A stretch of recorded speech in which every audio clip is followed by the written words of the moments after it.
What is going on, ladies and gentlemen? Welcome back to the channel. My name is Paul. This is the Leeds Therapy. I do hope you're doing well. Thank you as ever for stopping by. I really do appreciate it.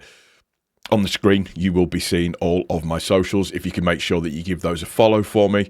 So with the YouTube side of stuff, if you just make sure that you are subscribed to the channel, if you also make sure that you are commenting on the videos, liking the videos, hyping the videos, make sure that your notifications are turned on as well so you get notified of every video that I'm putting out.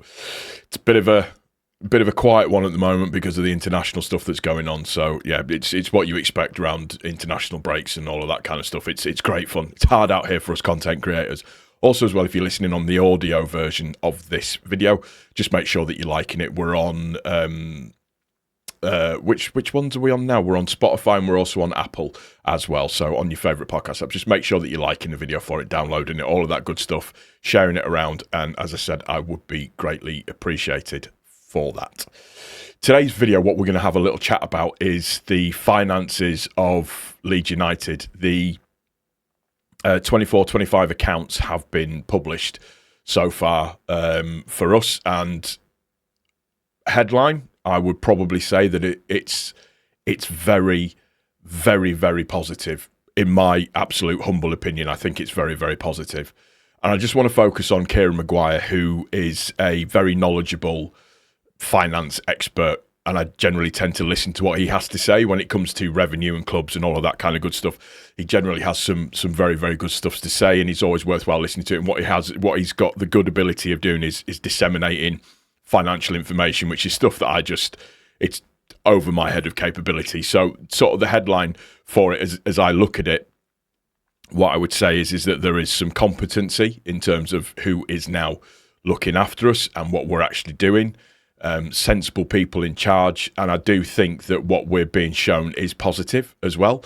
So looking at the headline bits and pieces of information for the 24-25 promotion season, as we like to call it now, revenue was 137 million, which is up 7%, and that is a championship record. That's boosted from things like shirt sales. So for argument's sake, when we did the yellow Leeds kit with the smiley badge, it absolutely flew out of the stocks. So fantastic for that. Wages were 107.7 million. I'll get into that in a little bit more detail in a sec, which is up 28%. Our average weekly wage was 45 grand. Underlying loss of 65.1 million, which is down 7%. Player sale profits of 25 million, which is down 25%. Loss before tax is 49 million, which is down 19%. Player signings was 45 million. Player sales was 67.5 million. Borrowings was 59 million, which was down 2% overall. This is the interesting one. Football net debt of 16 million, which is down 87%. So your net footballing debt has dropped by 87% in that period, that is a really, really positive way to look at it. And the cash from the investors is 108 million. So just from the headline bits and pieces of information that are on there, just as I look at it, I feel like that's sense and sensibility in terms of the way that we're being run, in terms of what the 49ers are doing, and just what they're bringing to the table at the same time as well.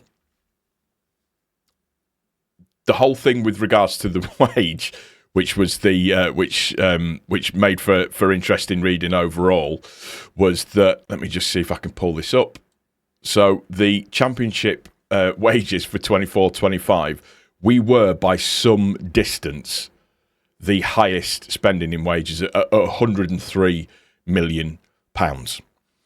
The closest one to us from that was Sunderland at 54 million pounds. So I know we sometimes feel like that, particularly in the promotion season, that we weren't doing the right things in terms of players that we were getting in, or paying the right money, or trying to do everything on the cheap. But that clearly shows that we put a lot into the basket last season to make sure that we got promoted. And thankfully, it did work. Record points total. We finished as champions. All of that good stuff. Went a complete season unbeaten at home. Fantastic.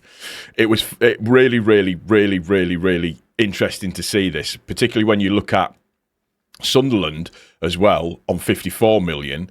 Sheffield United, who had come down on 49 million, and then you look at the other teams in and around there as well. Just it ranges from 17 million down at the bottom for Portsmouth, all the way up. I mean, Luton as well, who got relegated, 40 million on wages.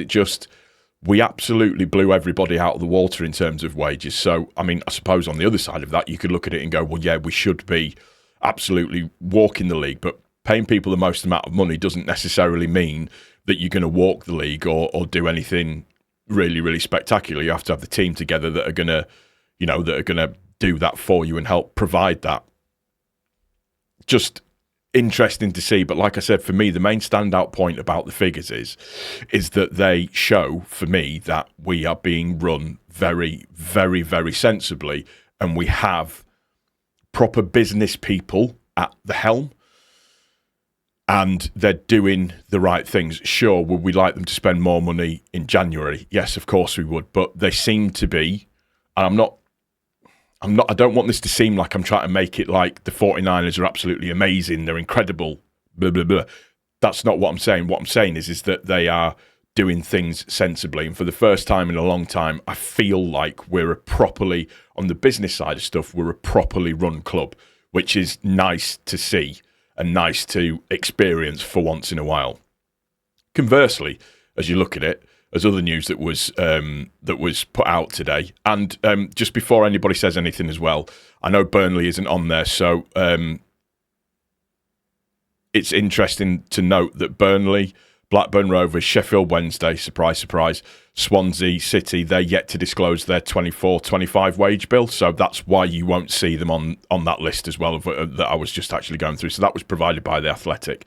But conversely, when you look at clubs and what they're doing, and we talk about it particularly as far as Chelsea are concerned and the sanctions that have just been put onto Chelsea and the fines that they've just had to pay, Chelsea have announced their biggest pre-tax loss ever, and this is the biggest pre-tax loss ever recorded by a Premier League team of 262.4 million. That eclipses Manchester City's loss of 190 million.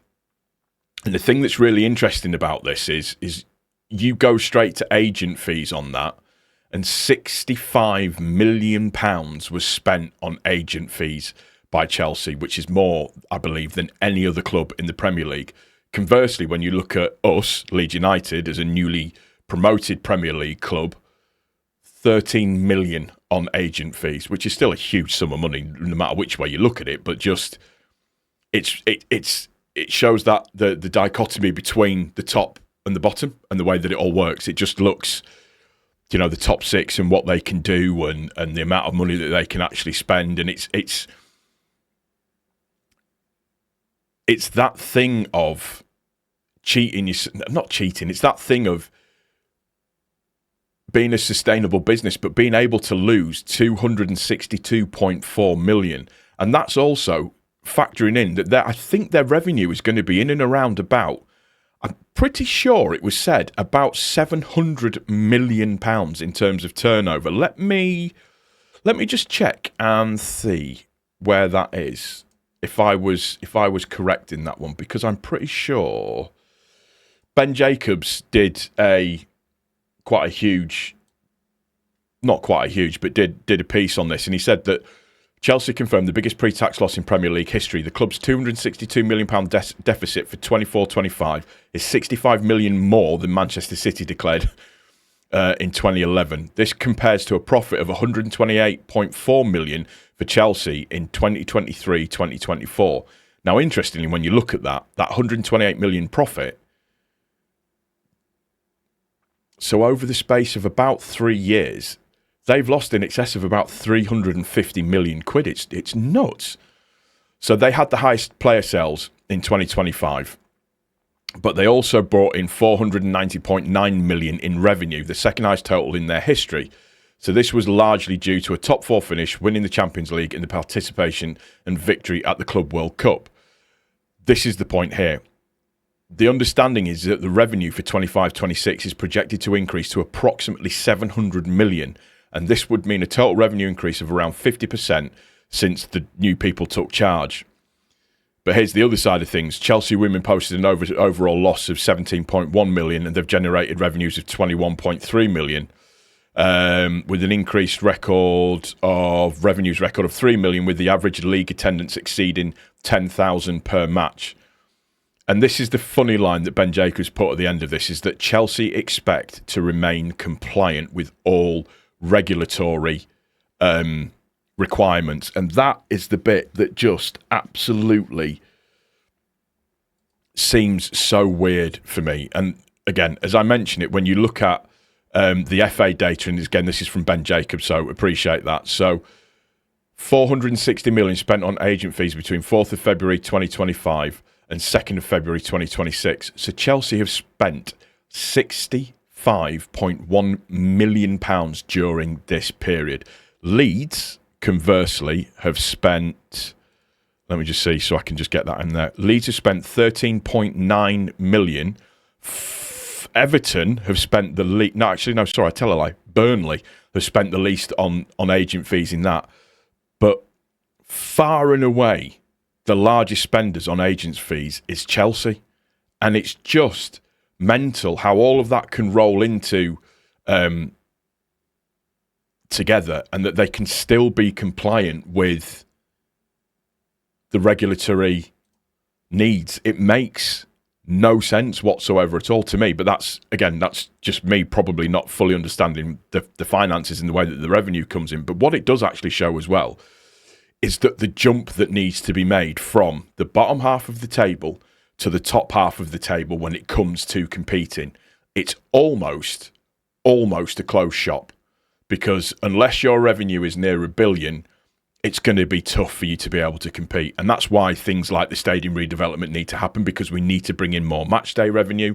That's why, the improvement in facilities, for us to be able to ladder up, we have to do that. But for the time being, we need to have sensible people in charge of the club. And what it would appear at this moment in time is that we do have sensible people in charge of the club, which for me is a massive positive. Regardless of what you think about Red Bull, regardless of what you think about the 49ers, from a business point of view, they appear to be doing the right things at the right time, which is exactly what we need and exactly what we want to see, particularly moving into this new period. Hopefully Premier League status is confirmed at the end of the season, and the stadium redevelopments can move on, and that everything is progressing as it should be.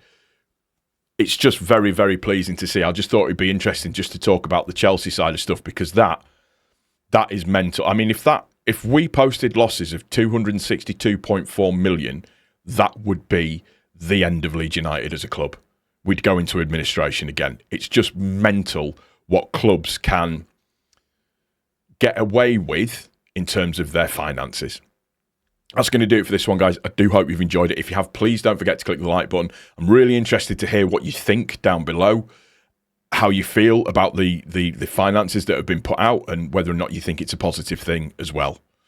Don't forget to like the video. Don't forget to comment. Make sure you subscribe. Make sure your notifications are turned on. Also, as well, if you are listening on the audio, please make sure that you do like the audio as well.